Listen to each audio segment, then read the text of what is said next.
Hi everyone, I Abhishek Priyadarshi welcome you all again on our channel that is पढ़ाई at home। तो पिछले video में हमने क्या पढ़ा, कैरेक्टरिस्टिक्स देखा। अब एक टॉपिक आ रहा था एनर्जी रिक्वायरमेंट, बस छोटा सा टॉपिक है, देख लो अच्छा लगेगा।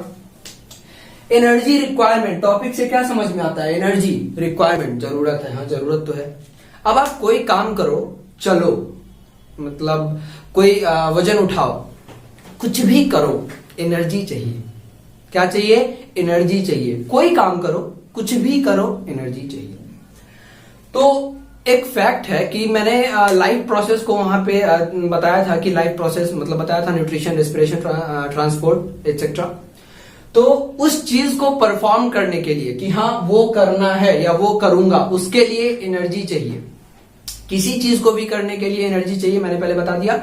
तो उन लाइफ प्रोसेस को भी करने के लिए एनर्जी चाहिए, ठीक है। तो मैंने वहीं पे इसी कारण से एक लाइन लिखा है, to perform life process energy is required. Come on, what is required? Energy is required. Energy चाहिए लाइफ प्रोसेस को करने के लिए। वो सारे जो लाइफ प्रोसेस थे ना, न्यूट्रिशन, रेस्पिरेशन, ट्रांसपोर्ट, वो ट्रांसपोर्टेशन, वो जितने भी थे, उनको करने के लिए एनर्जी चाहिए, ठीक है। अब एक कंसेप्ट आता कि एनर्जी तो चाहिए, अब एनर्जी निकालेंगे कहां से? पेट्रोल पंप से पेट्रोलियम ले आए तो एनर्जी हो जाएगा? ऐसा नहीं होगा। एनर्जी बायोलॉजी के टर्म्स में हमको एनर्जी कहां से मिलेगा? तो जो हम खाते हैं, फूड जो हम खाते हैं, खाना, भोजन, फूड, तो उससे हमको एनर्जी मिलेगा। तो एक क्वेश्चन बन रहा था कि from where we will get that energy?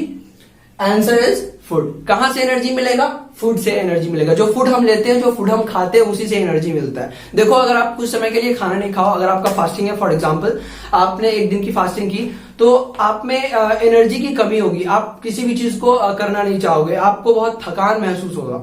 तो ये क्यों होता है? एनर्जी की कमी हो रही है। एनर्जी की कमी क्यों हो रही है? फूड नहीं ले रहा हूं, फास्टिंग के दिन फूड नहीं ले रहा हूं, इस कारण से। तो बोल सकते हैं कि जैसे मशीनों को चलाने के लिए फ्यूल का जरूरी होता है, उसी तरीके से शरीर को चलाने के लिए, to run our body, food is required which is a kind of fuel, जो कि एक तरह का फ्यूल है। अगर फॉर एग्जांपल अगर मैंने अपने बॉडी को एक मशीन माना है, एक गैजेट माना है, तो फूड वहीं पे फ्यूल के तौर पे एक्सेप्ट किया जाएगा। फूड वहीं पे फ्यूल के तौर पे एक्सेप्ट किया जाएगा। अगर हमारा बॉडी मशीन है तो फूड एक तरह का फ्यूल है। फूड से एनर्जी आता है। अब क्या होता है कि जब हम फूड लेते हैं तो हमारा जो बॉडी है वो अंदर में बहुत सारा केमिकल रिएक्शंस करता है। Come on, it performs a various kind of reactions and after that हमको मिलता क्या है? उससे हमको एनर्जी मिलता है। हमको उससे मिलता क्या है? हमको एनर्जी मिलता है। तो केमिकल रिएक्शंस को करने के बाद हम फूड से, एक तरीके से बोल सकते हैं कि केमिकल रिएक्शंस को परफॉर्म करने के बाद हम फूड से एनर्जी को निचोड़ लेते हैं, एनर्जी को एक्सट्रैक्ट कर लेते हैं खुद के यूज के लिए। तो फूड जो हम लेते हैं उसका प्रोसेसिंग होता है शरीर में, शरीर के अंदर जाते ही उसका प्रोसेसिंग होता है, वो टूटता है, उसे एनर्जी निकाली जाती है, ताकि, और इस फॉर्म में एनर्जी निकलती है जिसको हम यूज कर पाए, ताकि हम अपने आप को कंटिन्यू कर पाए। तो मैंने वहां पे ये पॉइंट मेरा हो गया, to perform life process energy is required. जो मैंने दूसरा क्वेश्चन बताया, जो क्वेश्चन बन रहा था इस टॉपिक से रिलेटेड कि एनर्जी आएगा कहां से, एनर्जी जिस पे हम डिस्कस कर रहे हैं वो एनर्जी आएगा कहां से, तो ये क्वेश्चन बन रहा था, उसका आंसर हो गया। तीसरा जो मेरा पॉइंट मैंने लिखा था कि food is a kind of fuel, बताया, एग्जाम्पल के थ्रू समझा दिया, ये पॉइंट भी हो गया। अब मैंने ये भी बताया कि फूड जब अंदर जाता है तो केमिकल रिएक्शंस होते हैं, और केमिकल रिएक्शंस होने के बाद फूड से एनर्जी को निचोड़ लिया जाता है, एक्सट्रैक्ट कर लिया जाता है, और उसी एनर्जी को हम यूटिलाइज करते हैं अपने लाइफ प्रोसेस को कंटिन्यू करने के लिए। तो by chemical reactions we get energy, ये चीज हमारा हो गया। तो हम सारे चीजों को ओवरऑल कंक्लूड करके ये बोल सकते हैं कि जैसे एक गैजेट को रन करने के लिए उसको लुब्रिकेंट चाहिए होता है, फ्यूल चाहिए होता है, जो कि उसका बेसिक रिक्वायरमेंट है। तो फॉर एग्जांपल अगर हम मशीन है तो मेरे लिए जो फूड होगा वो एक बेसिक रिक्वायरमेंट है, इसके बिना हम अपने लाइफ प्रोसेस को नहीं कर सकते हैं, और लाइफ प्रोसेस नहीं होगा तो हम एग्जिस्ट नहीं करेंगे, हम जिंदा नहीं रह पाएंगे। मीन्स हम सारे लोग, मैं भी, तुम भी, सभी लोग जिंदा नहीं रह पाएंगे, they will all come to an end. ये कुछ टॉपिक था।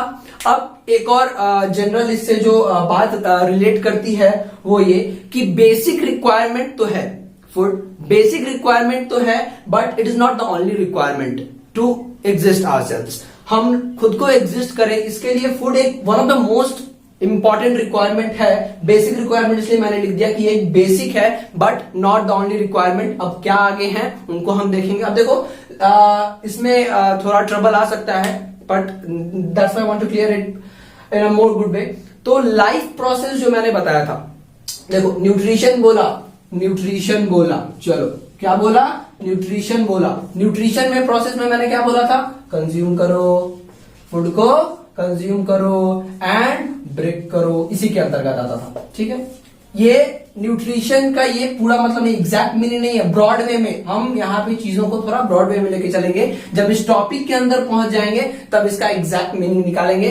अभी कंज्यूम और ब्रेक इसी के अंतर्गत आता है, मतलब फूड को कंज्यूम करना और ब्रेक करना एक ब्रॉड वे में इसी के अंतर्गत आता है। तो न्यूट्रिशन अब कंज्यूम करेगा, हमारा जो अंदर का डाइजेस्टिव सिस्टम है वो ब्रेक करेगा। तो तोड़ने के लिए, कंज्यूम करने के लिए, इन चीजों को करने के लिए एनर्जी चाहिए, और एनर्जी कहां से मिलेगा, फूड से मिलेगा। तो ओवरऑल हम मतलब लाइफ प्रोसेस से उसको जोड़ रहे थे, उस एनर्जी रिक्वायरमेंट वाले टर्म को।